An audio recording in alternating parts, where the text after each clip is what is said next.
Deixa eu ver aqui.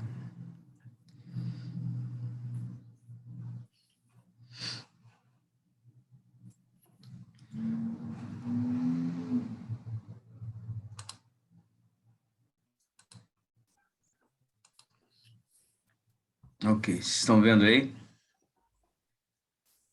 Sim. Então, né? Estamos sim, estamos sim. Então, tá bom. Então, gente, olha, hoje eu queria comentar com vocês, né, a título de complementação da aula passada, alguns aspectos envolvendo os sofistas que representam um momento extremamente importante, né, na cultura grega e lançam um desafio ético enorme, né, para todos nós, porque acabam tocando na temática da verdade, da relatividade, enfim.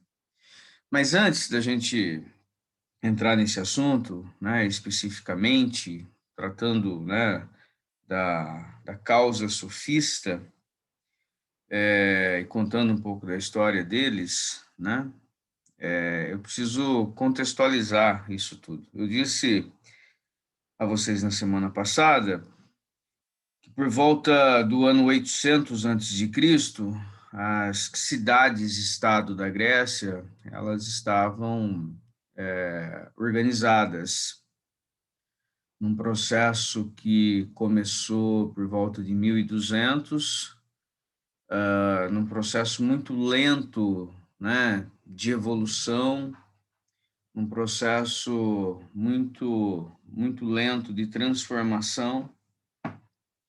Afinal de contas, os gregos saíram de um profundo primitivismo, né, graças à desagregação toda promovida pela presença dos dórios, e eles conseguiram, né, num processo gradativo, passando por diversas fases, eles chegaram, então, a essa unidade territorial, né, chamada polis, chamada cidade-estado.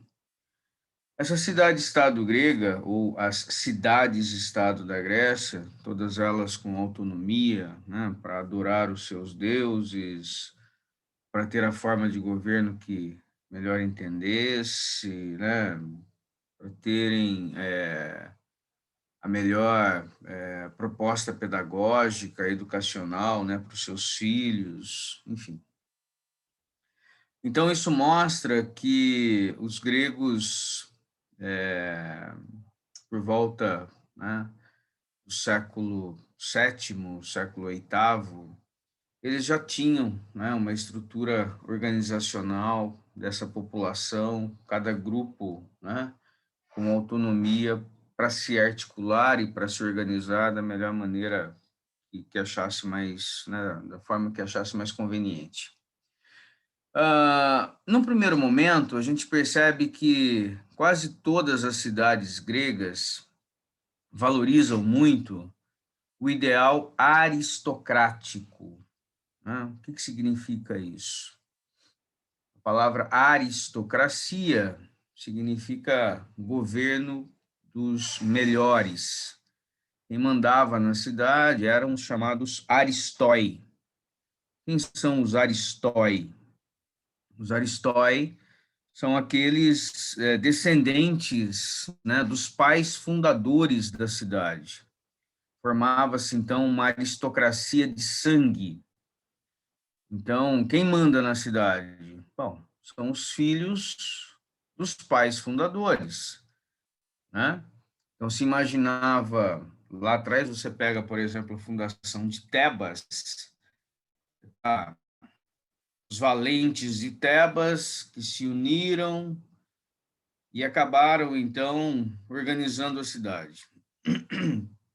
Os filhos destes valentes, os netos destes valentes, são os homens que podem, de fato, fazer política.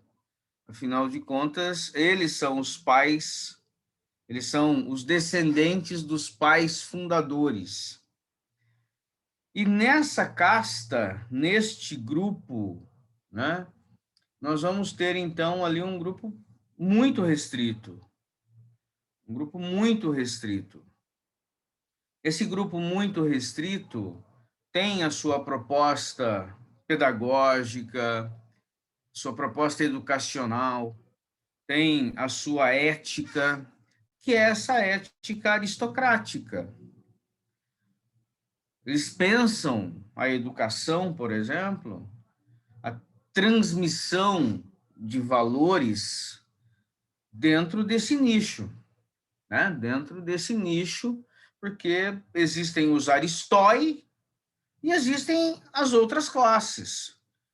E boa parte, né, da sociedade, ou grande parte dela, vivia numa condição não privilegiada. Esses são os privilegiados, né? São aqueles que têm privilégios. E esses privilegiados, esses homens, principalmente homens, é importante ressaltar isso, né?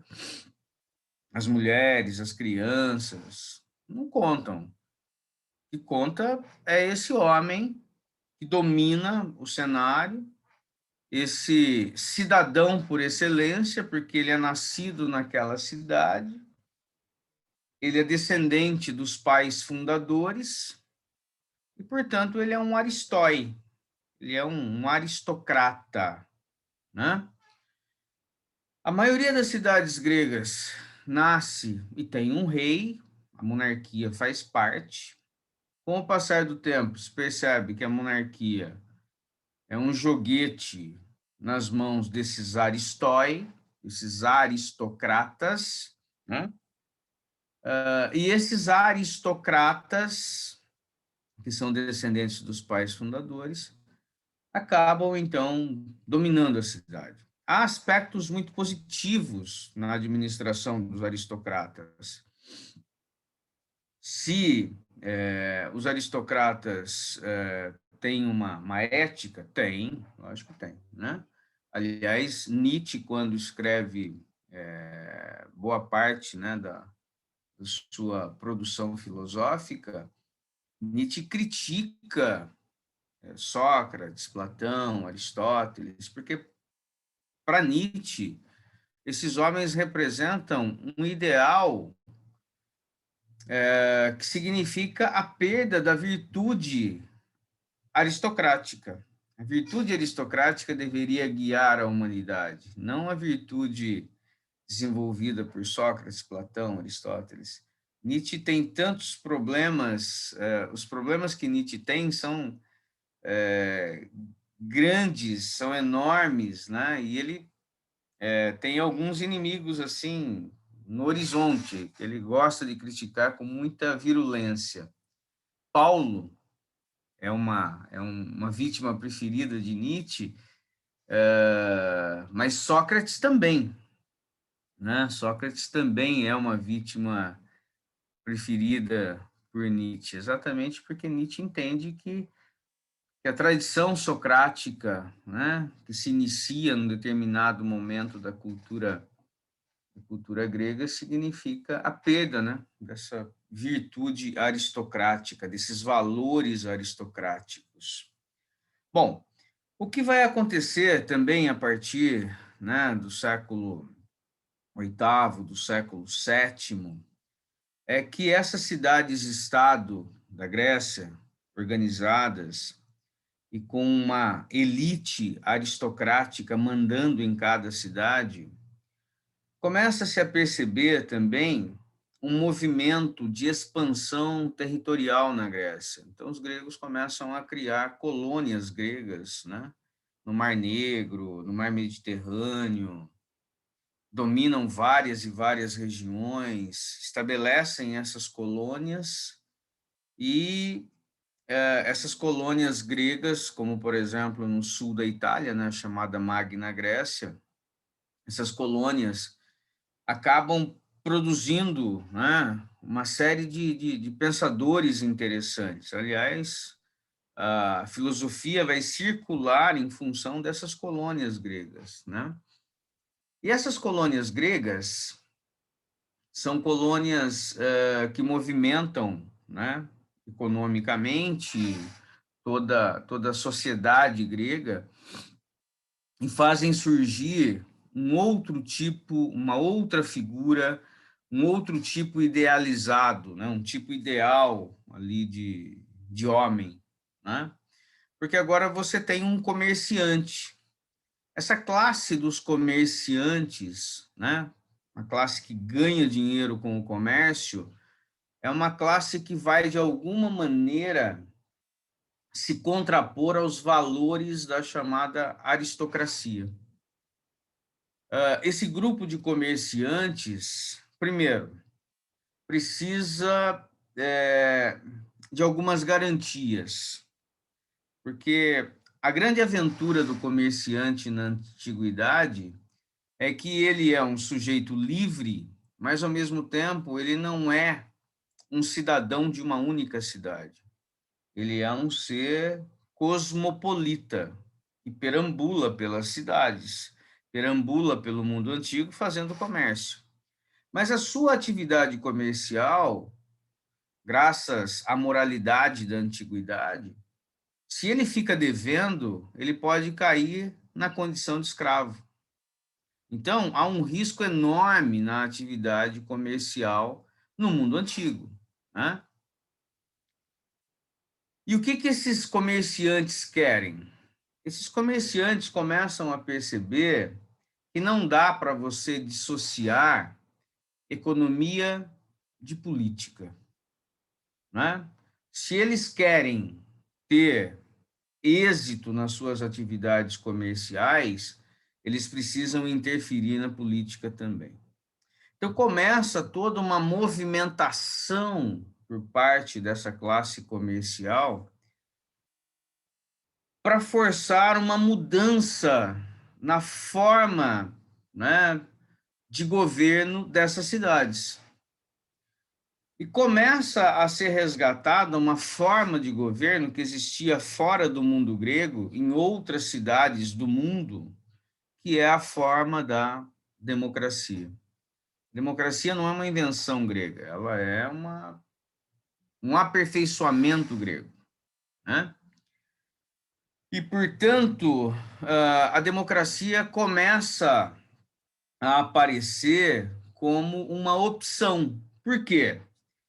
Porque imaginem o seguinte: eu preciso ter uma forma de governo que não fique só nas mãos da aristocracia, naquele governo de poucos. Eu preciso ter uma forma de governo que congregue mais pessoas decidam os rumos da cidade. E, portanto, nós precisamos lutar por essa forma de governo. E essa forma de governo, que é a democracia, começa a entrar no horizonte, então, do debate político das cidades-estado da Grécia. Cada cidade-estado grega vai ter autonomia para adotar ou não a democracia. Cada cidade-estado tem a sua própria história de como adotou ou não a democracia. A gente não vai entrar nisso, estou falando em linhas gerais, né?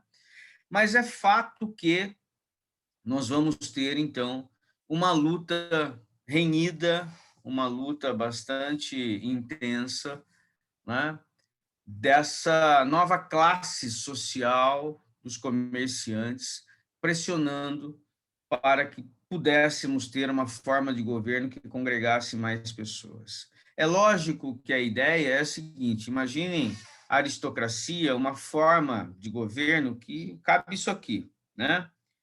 A democracia proposta, lógico, intenciona, propõe aumentar e deixar desse tamanho, assim. Mas também amplia um pouco só, né? No entanto, que quando a democracia for implantada, a democracia, vamos pegar o caso de Atenas, né? Se imagina que no momento mais áureo, assim, da democracia ateniense, Atenas tivesse por volta de 320 mil pessoas vivendo na cidade. Destes, só 40 mil são cidadãos. Fala, pô, mas 40 mil e o resto? Bom, o resto eram mulheres, crianças, portanto, menores de 18 anos. Se você é menor de 18 anos e não pode servir ao exército da cidade, você não é cidadão, mesmo tendo nascido ali. Então, você tem mulheres, você tem crianças, você tem uma massa enorme de escravos e você tem estrangeiros, que são os metecos. Estes todos estão excluídos da vida política da cidade. Quem pode fazer política? Quem pode fazer política é o cidadão. Quem é o cidadão? O cidadão é aquele filho de pais atenienses, que é maior de 18 anos, que já serviu ao exército, e que, portanto, pode participar das assembleias, das eclesias. E aí, naquelas eclesias, você vai debater, então, os assuntos da cidade. Você marcava lá uma reunião, 40 mil têm direito a participar, apareciam 2.000 pessoas para debater. Essas 2.000 pessoas que apareciam para debater, você precisa se destacar, você precisa ter a capacidade de articular um discurso que seja compreensível e que conquiste mentes e corações. E é exatamente a partir deste propósito que os sofistas começam a ganhar espaço no mundo grego. Por quê? Porque com a mudança de regime da aristocracia para o regime democrático, estes homens começam a vender técnicas retóricas para os jovens abastados e para os jovens desejosos, né, de ocuparem o campo político, já que eles não podem mais ocupar o campo político pelo sangue, pela tradição, né, familiar. Antigamente estava garantido. Eu sou filho, eu sou neto, sou bisneto do pai fundador da cidade, eu vou mandar na cidade. Agora não. Agora ele tem que ocupar este espaço, né, dentro de um grupo maior de cidadãos. Não é mais aquele grupo restrito de aristocratas, é um grupo maior. É um grupo pequeno ainda, mas é um grupo maior. O direito dele não está garantido, ele tem que se fazer, ele tem que se mostrar, ele tem que se construir como político, ocupando um espaço no debate público. E como ele aprende essa areté política? Esse é o grande problema. Se ensina a verdade ou se ensina uma tática retórica, uma técnica, uma tecne capaz de convencer o ouvinte, mas que não tem nenhum compromisso com a verdade de fato. E aí os sofistas começam, então, a perambular pelo mundo grego, vendendo técnicas de retórica, ocupando este espaço no mundo grego, ensinando esses jovens ávidos, né, de participarem da política, ensinando a esses jovens técnicas para eles se darem bem, né, nos debates das assembleias, nos debates das eclesias. E assim, então, né, a vida no mundo grego ganha esses novos personagens. Professor, Vamos então lá. os sofistas Oi, então pois não. são os sofistas então era o pessoal da aristocracia? Não, não. Os sofistas, eles, alguns deles são provenientes de famílias aristocráticas, mas eles não ficam nas suas cidades. Eles aproveitam esse mundo grego expandido, né, de colônias gregas, e perambulam. Essa é uma marca dos sofistas. Eles perambulam de cidade em cidade, buscando quem possa pagar, prometendo técnicas de retórica, prometendo a esses jovens que eles vão se dar bem comprando, né, esses cursos dos sofistas. Eu costumo dizer que o Olavo de Carvalho é isso, né? Só. O Olavo de Carvalho nada mais é do que um sofista, né? Que engana alguns incautos. Professor, E esses é, caras saem pelo mundo grego, né? Vendendo isso. Agora, se é verdade, se é mentira, se isso vale, se isso é comprovado, aí é outra coisa, né? Pois não. Os sofistas eles tinham formação filosófica, pelo menos os primeiros que começaram o trabalho, eles tinham as mesmas formações que os filósofos que eles vão depois, né, combater aí? Ah, sim e não, tá? Sim e não, porque a formação filosófica, em algum momento, a gente começa a ter escolas. Você pega a Academia Platônica, por exemplo, você pega o Liceu, você pega outras escolas que não são tão conhecidas, mas isso significa que o sujeito ele fica na cidade, né? Você pega, por exemplo, um Aristóteles, ele é de Estagira, ele é um meteco, ele não é um ateniense, mas ele vai muito jovem para a Academia Platônica. Ele estuda na Academia Platônica durante 20 anos. Então, ou seja, ele vai para uma cidade e tem uma formação dentro de uma escola. Geralmente o sofista não faz isso. Geralmente o sofista, ele até por encargo da própria função, ele precisa ser itinerante. Ele precisa se deslocar de cidade em cidade vendendo o seu produto, né?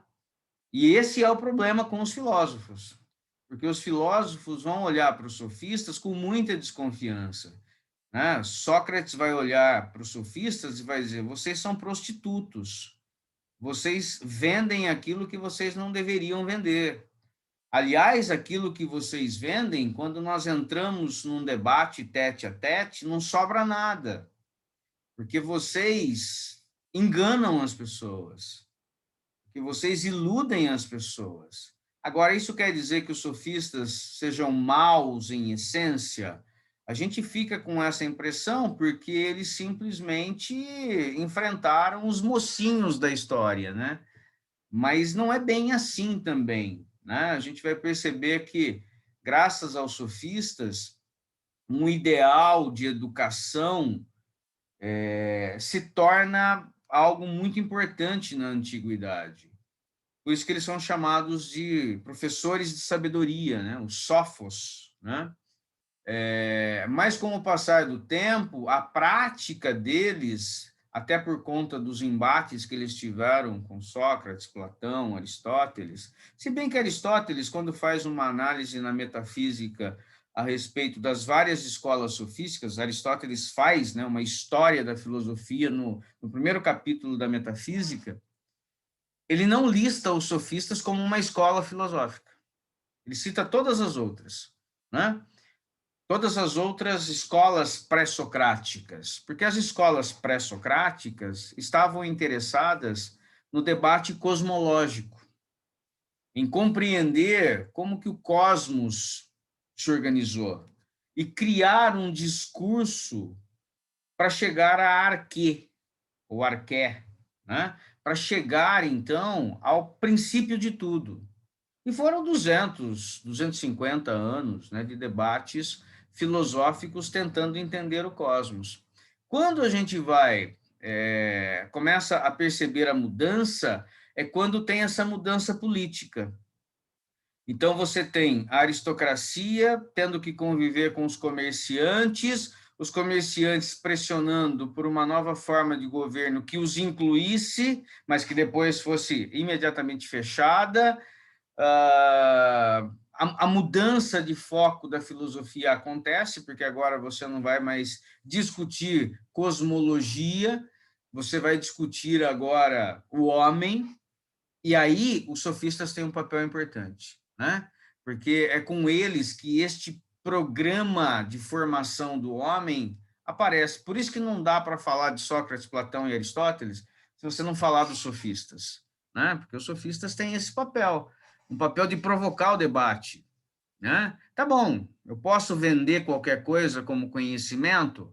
Posso, mas eu também preciso enfrentar, né, o contraditório.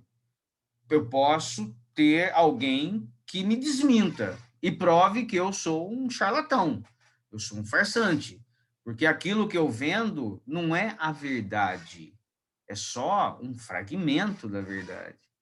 É a verdade conveniente, é a verdade que interessa naquele momento, tá?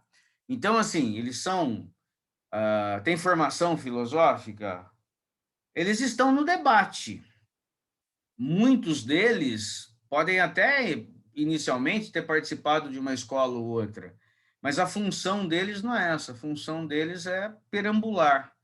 E como eles perambulam, eles não frequentam uma escola específica de filosofia, ou como academia, ou como liceu. Tá bom? Entendi. Obrigado. É joia.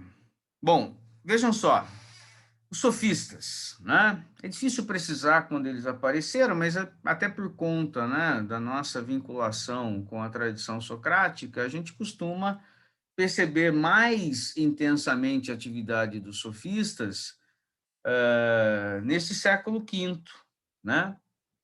É o chamado século de Péricles. No finalzinho do século VI, por volta de 509, 510, a democracia foi implantada em Atenas, né? É 509, 8, 7, 6, tá 500, 499, 499 para, né? Daí para trás, contando de maneira decrescente, a gente está no século V, né? Então, nesse século V, né, conhecido como século de Péricles, nós temos desenvolvimento de uma atividade, né, intensa no aspecto cultural, no aspecto artístico. A cidade de Atenas, né, está ganhando muito dinheiro,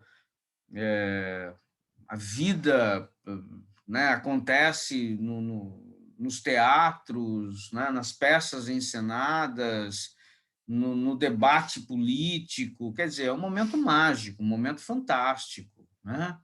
Um momento que vai ver ali o aparecimento de gênios. São poucos os momentos da história onde você tem ali gênios aos montes no mesmo lugar, na mesma região, né? No mundo grego foi assim, no Renascimento foi assim, né? Na Alemanha do século XVIII foi assim, né? Enfim, então são poucos os momentos na história onde isso acontece. E aconteceu isso em Atenas, né? Você tem ali uma geração inteira, 2, 3 gerações, de pessoas geniais, né? E é nesse contexto que os sofistas, então, começam a ser percebidos de maneira mais intensa, né? Apesar deles já existirem há algum tempo. Os sofistas vivem nessa época e alguns são interlocutores de Sócrates. Os mais famosos sofistas foram Protágoras, inclusive semana passada eu li parte, né, do diálogo que tem esse título, né, um diálogo platônico que tem esse título, Protágoras. Protágoras tem essa frase famosa, né? Depois de ser recuperada no Renascimento, o homem é a medida de todas as coisas. Isso já mostra, né, uma mudança de horizonte. A filosofia não vai mais discutir só questões cosmológicas,